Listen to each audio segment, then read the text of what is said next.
Morning everyone, mga kainday. Isang bagong araw naman po ang ating haharapin ngayong araw. Bagong buhay naman ang binigay ng Panginoon sa atin.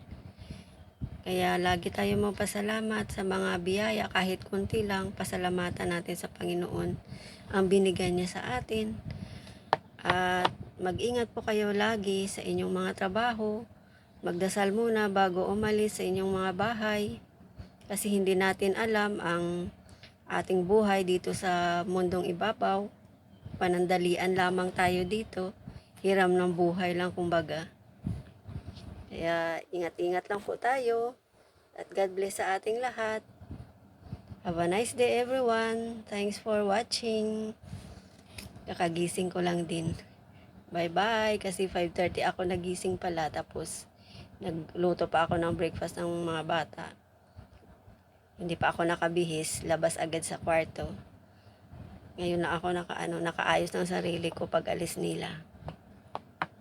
Paalam, magtrabaho na po tayo. Sige, kayod-kayod lang tayo. Yan ang ating buhay dito sa mundo.